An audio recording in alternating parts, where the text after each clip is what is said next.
یو محترمه خور د کندهار ولایت اوسیدونکې پوښتنه کوي، خاوند مې هیڅ پیسې نه راته راکوي، اولادونه چې مې څه پیسې پیدا کړي مزدوري وکړي هغه هم ځینې واخلي، د دوا پیسې نه راکوي. وایي که چیرې زه د خپل خاوند څخه په پټه طریقه د خپل ضرورت مطابق څه پیسې واخلم، دا زما دپاره جواز لري که یا؟ محترمې خور، ستاسو د همدغه پوښتنې په جواب کې به ووایو که چیرې ستاسو خاوند تاسو ته نفقه و جامه درکوي، نو ستاسو دوا پر خاوند باندې نسته قضاءً. یعنی که تاسو په محکمه کې د قاضي په وړاندې عارض سئ چې زما خاوند زما علاج نه کوي، ما ته دارو درمل نه راوړي، تاسو حق نسئ پیدا کولی، ځکه په خاوند باندې شریعت نفقه او جامه یې ښه ده. دارو درمل د نفقې و جامې څخه وتلی یو بل شی دی. نو لہذا ستاسو دپاره نه ده پکار چې په پټه طریقه باندې د خپل علاج دپاره یا دارو درملو رانیولو دپاره څه پیسې ځینې واخلئ، خو په دې شرط چې دی تاسو ته نفقه و جامه درکوي، او که نفقه و جامه هم نه درکوي نو بیا د خپل نفقې و جامې په اندازه باندې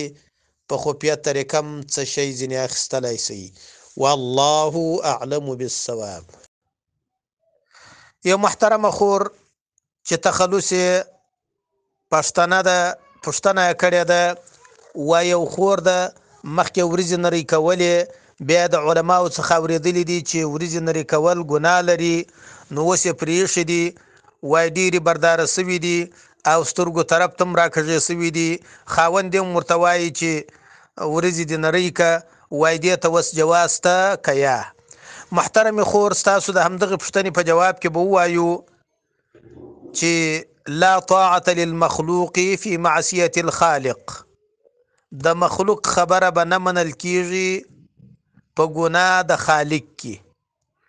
چې د الله جل جلاله د امر څخه سرکشي او نافرمانی او د مخلوق خبره منل کیږي، داسې به نه کیږي. نو ورځې نري کول ولو که د خاوند په امر سره یې، خاوند په خوښه باندې، په دې کې د الله معصیت دی،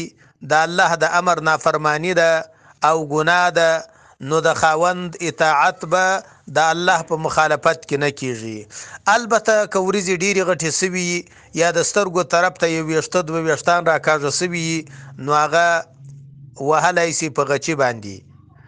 او پاته سو ټولې وریځې نرۍ کول یا په ټولو وریځو پسې غچي رااخیستل، میدولې کوچني کولې، دا په شریعت کې ګناه ده او د خاوند په خوښه باندې دا ګناه چاته نشي روا کېدلی. والله اعلم بالصواب. یو محترم خور پوښتنه کړې ده، وایي په لمانځه کې چې اللهم ربنا ووایم، نور دعاوې کوایم، د دې څه حکم دی؟ محترم خور، ستاسو د همدغه پوښتنې په جواب کې به ووایو چې په فرضو او واجبو کې ما سوا د اللهم ربنا څخه نور دعاوې مه وایاسته. البته په نوافلو کې د دعا ویل کار ثواب دی، د اللهم ربنا پرته نور دعاوې او اللهم ربنا ویل، همدارنګه په رکوع کې دعای ویل، په سجده کې دعای ویل، په نوافلو کې جائز خو څه بلکې کار ثواب دی. خو البته داسې دعاوې د داسې غوښتنه چې هغه سړی د بنده څخه نشي کولی، مثلا هغه دعاوې چې هغه په داسې کلماتو باندې مشتملي چې د دوزخ څخه پناه غوښتلي او د جنت سوالي پکښې د دنیا او د آخرت سعادت یي، دغسې غوښتنې که په لمانځه کې وسي په عربي ژبه باندې نو پروا نه لري، خو په نوافلو کې البته په فرایضو او واجب منځو کې مه وایاست. والله اعلم بالصواب. یو محترم خور چې د کابل اوسېدونکې ده، پوښتنه یې کړې ده، وایي د زنانو دپاره د ټیکري یا د پوړنې په سر کول په کوم خاص طریقه باندې په شریعت کې سته او که خاص طریقه نه لري؟ محترم خور، ستاسو د همدغه پوښتنې په جواب کې به ووایو چې په شریعت کې د زنانه په دې باندې نه دي مکلفي چې دوی به پوړنۍ په یو خاص طریقه باندې په سر کوي. د مثال په ډول پلو یا پیڅه د ټیکري یا د پوړنې به پرسته خوا اړي یا په چپه خوا، دا په شریعت کې نسته. د دوی خوښه ده کې پرسته خوا اړي کې په چپه خوا اړي،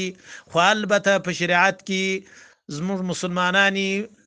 میرمنې او مسلمانانی ښځې په همدغه باندې مکلف دي چې دوی به د پوړنۍ په سر کوي چې ویښتان یې نه تر معلومیږي، بدن یې نه تر معلومیږي، یعنی ډبل پوړنی او غټ پوړنی به په سر کوي. نور دوی په یو خاص طرز او طریقه په سر کولو باندې مکلف نه دي. والله اعلم بالصواب.